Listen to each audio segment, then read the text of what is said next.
एक बार एक दरोगा जी का मुंह लगा नाई पूछ बैठा, हुजूर पुलिस वाले रस्सी का सांप कैसे बना देते हैं।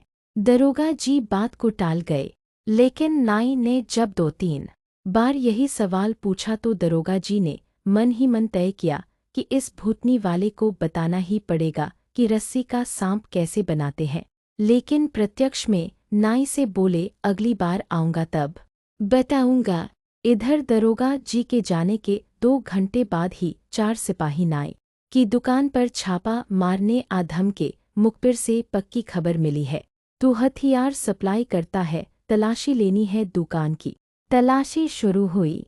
एक सिपाही ने नज़र बचाकर हड़प्पा की खुदाई से निकला जंग लगा हुआ असलहा छुपा दिया।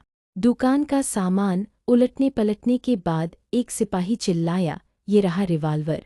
छापामारी अभियान की सफलता देख के नाई के होश उड़ गए। अरे साहब, मैं इसके बारे में कुछ नहीं जानता, आपके बड़े साहब भी मुझे अच्छी तरह पहचानते हैं।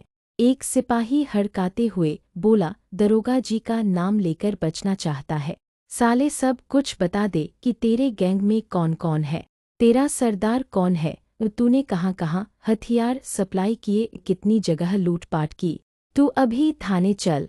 थाने में दरोगा साहेब को देखते ही नाई पैरों में गिर पड़ा, साहब बचा लो, मैंने कुछ नहीं किया।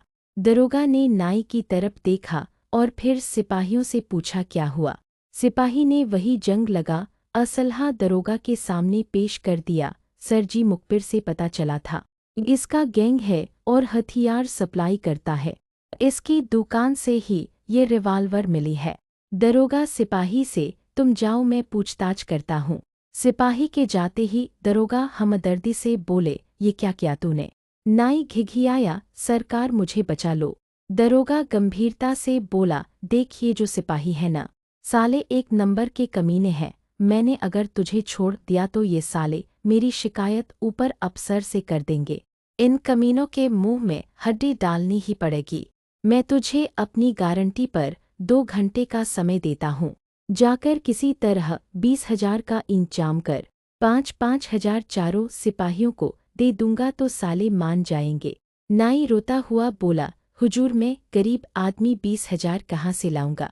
दरोगा डांटते हुए बोला, तू मेरा अपना है इसलिए इतना सब कर रहा हूँ, तेरी जगह कोई और होता तो तू अब तक जेल पहुँच गया होता, जल्दी कर वरना बाद में मैं कोई मदद नहीं कर पाऊंगा। नाई रोता कलपता घर गया।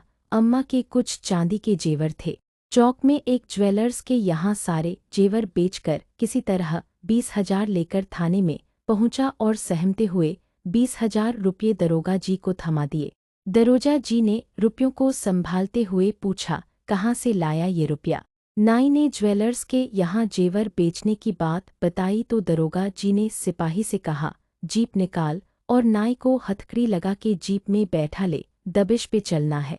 पुलिस की जीप चौक में उसी ज्वेलर्स के यहाँ रुकी।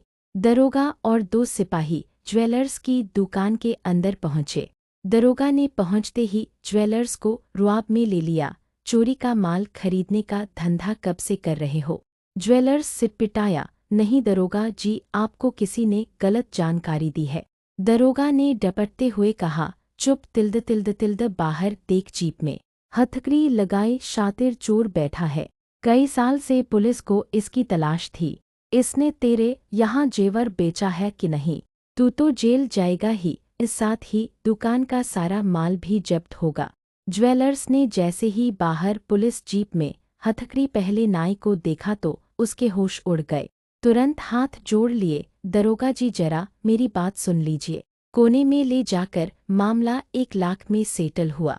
दरोगा ने 1 लाख की गड्डी जेब में डाली और नाई ने जो गहने बेचे थे वो हासिल किए। फिर ज्वेलर्स को वार्निंग दी, तुम शरीफ आदमी हो और तुम्हारे खिलाफ पहला मामला था, इसलिए छोड़ रहा हूँ, आगे कोई शिकायत न मिले। इतना कहकर दरोगा जी और सिपाही जीप पर बैठ के रवाना हो गए। थाने में दरोगा जी मुस्कुराते हुए पूछ रहे थे, साले तेरे को समझ में आया रस्सी का सांप कैसे बनाते हैं। नाई सिर नवाते हुए बोला, हाँ माई बाप समझ गया। दरोगा हंसते हुए बोला, भूतनी के लिए संभाल अपनी अम्मा के गहने और 1,000 रुपया और जाते जाते याद कर ले, हम रस्सी का सांप ही नहीं बल्कि नेवला, अजगर, मगरमच्छ सब बनाते हैं। बस आसामी बढ़िया होना चाहिए। पूर्णविराम। ये कहानी तो काल्पनिक है पर शायद अपने देश का यही हाल है।